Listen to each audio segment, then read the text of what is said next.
I think we have a new deal in place. It's one that you predicted, my friend. It looks like Michael Porter Jr. on the move, first-round pick to the Brooklyn Nets for Cam Johnson.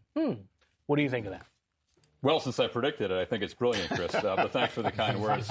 No, in all seriousness, we talked about Denver's flexibility or lack thereof, their top-heavy payroll with their top four guys making most of the salary cap. We knew they were not going to trade Nikola Jokic and did not want to trade Jamal Murray or Aaron Gordon. Murray and Gordon signed extensions recently. So Michael Porter Jr. was the guy. And so good business, I think, for the Denver Nuggets. Cam Johnson fits right in with the shooting piece, the ability to shoot off movement. He's only 29 years old and makes a lot less money than does Michael Porter Jr. Cam Johnson has 2 years, $44 million remaining on his contract. $21 million this year, Chris, $23 million next year. So we've talked all along about Brooklyn and how they'll use their cap space. It seems like this is how they're going to use it. This is a lopsided trade because Porter makes a lot more money than Cameron Johnson does. But when you have cap space, you can take back a lot more than you send out. So kudos to the Denver Nuggets. We know the West is tough at the top with OKC, but it's wide open below that. Denver aggressively sends out Porter Jr. To reduce payroll, but also get a player who can really help them in Cameron Johnson. And to that point, for what Cam Johnson does, I mean, yes, he makes less money. We understand the financial aspect of it. But for the Denver Nuggets, it seems like a perfect fit on both the defensive end and offensive end. Yeah, he's a guy that I think competes defensively. I would say maybe a notch better from a defensive standpoint. But I think the biggest value, one, is the salary, the fact that you get the reduced salary. But also the fact that he's a much better mover without the basketball. He's a guy that's really good at cutting and spacing. Michael Porter Jr. is more of a stationary shooter. He don't get as much movement with him. Now, he's got a little more size, and he's been a terrific player. But for the injury this year, who's to say that this thing even materializes? Because maybe they win that series against OKC. But I do like Cam Johnson. Again, anytime you can bring a guy in who's really good without the basketball, that fits perfectly with your best player. And I think that's one thing that went into the thought process here in making this deal. And remember, too, from Brooklyn's standpoint, they've got to spend 90% of that space that they have by the time the season opens. So it's not like we can say how they have all this cap space, but they also have to spend the money when we get to the start of the season. So they had to be active as well. Does this put the Denver Nuggets in a situation where we know they were an apron team, but now do they have enough cap space, Chris, to make another move to try to add some depth to this roster? Cap space, I think you got to ask Ryan about that. But as it pertains to the acquisition in itself, the Nuggets have been trying to look for a team to facilitate a trade for Michael Porter Jr. for a while. They almost pulled off something last season with the New Orleans Pelicans when Brandon Ingram was part of the Pelicans. They were trying to do that. New Orleans Pelicans, I was told, declined that deal. So this was something that has been brewing for quite a while. They were looking for some consistency from that position. And so you bring in Cam Johnson, three-point specialist, a 3D guy. It looks good on paper. It definitely looks like an upgrade on paper, especially durability as well. We shall see how it works out on fold. But, I'll let Ryan answer that cap question. Answer your question, no, they don't have cap space available. They may have access to a bigger exception. One of the things I wouldn't be surprised to see at all, guys, is if Denver keeps going and if they look to move some of their mid-sized contracts that, frankly, they haven't gotten great value from. Zeke Naji making $8.2 million a year. Dario Saric made $5.5 million. If they, use other assets to try to incentivize them, because I like the way the roster is shaping up. The difference between Porter, who makes $38.3 million this year, and Cameron Johnson at 21, that's about a $17 million savings. That is significant in terms of payroll, luxury tax, and giving you more increased flexibility. We have breaking news, and it's a guy that I asked about earlier that I thought would be a good fit. Bruce Brown coming back to the Denver Nuggets. I mean, here's a guy that helped them win a championship. We all know they wanted to bring him back, and they couldn't afford him. Now they do bring him back 2 years later. Yeah, I mean, it makes sense. They've been trying to get him back in some type of capacity. His salary made it difficult after the fact. But, they're trying to bring back that core, rejuvenate that core that they had a couple years ago when they won that championship. Bruce Brown was a huge part of that, especially on the defensive end. That's how he was able to get that nice salary from Indiana. And so overall, when you look at the lineup they have, I still don't know if he's going to be a starter. He might just go back into the role he had prior, but that's a really good pickup, really a solid addition for Denver. And if you look at the difference between that 2023 team, now Christian Brown has elevated his game. You add Bruce Brown back to the mix, Cam Johnson. It does feel like a team that took the eventual champions to Game 7 has improved today. They have, but a couple concerns still. The one, that team that won a championship, the league is elevated too. Like, teams are better than they were that year. You know, this team that just won the championship, they did take them to 7.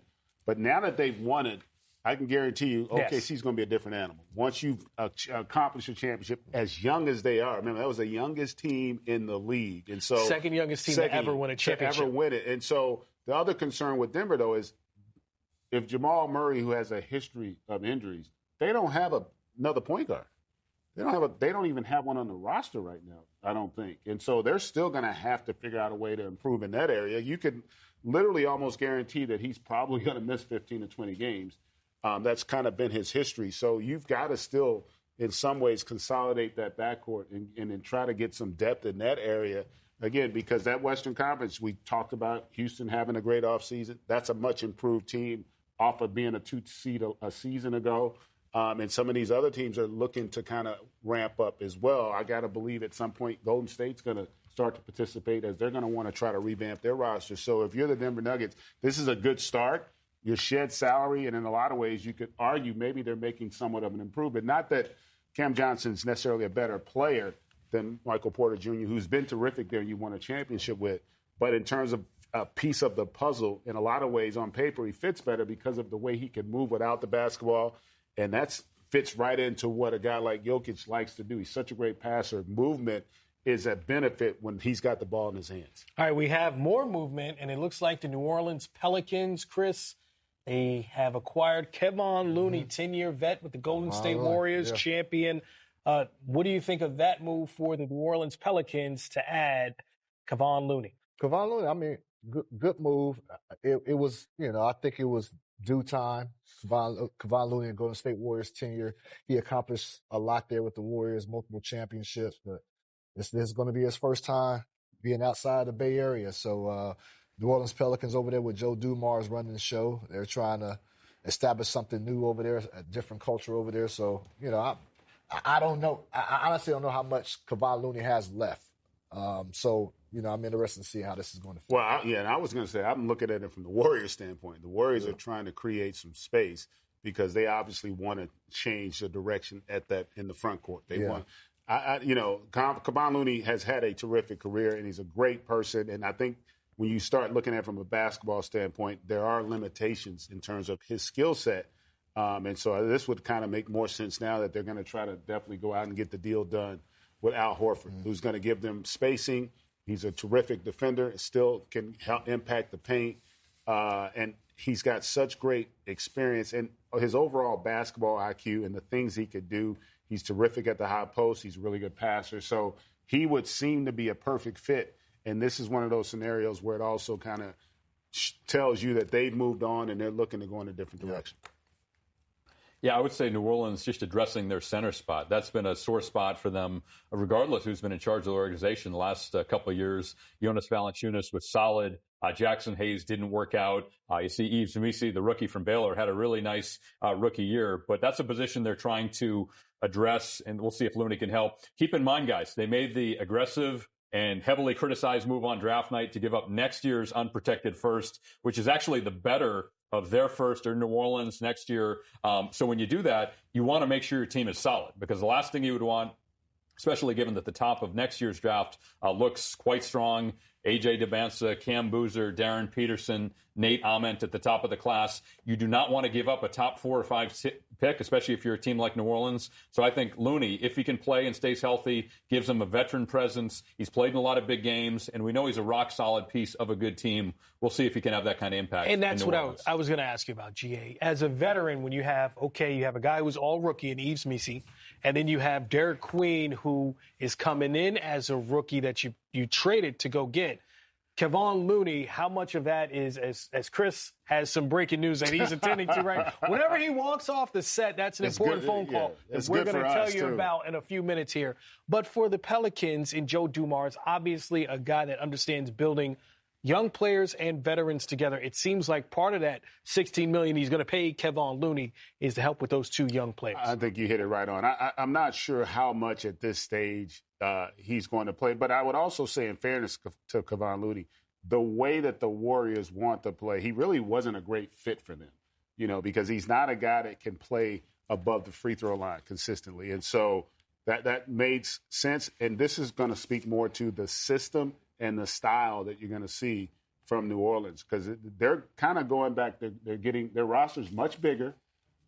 It's not overly athletic, but they seem to be also moving towards more of a defensive-minded approach. And so we'll just have to kind of wait and see. I'm not going to judge Joe Dumars' moves yet until we see what the products are on the floor, because, they obviously are very high on the young man they drafted, and they felt confident enough that he was such a good player that they were willing to make a gamble by giving up that pick next year. And Ryan talked about it. That draft, there's going to be some high-end talent. We talked about this year.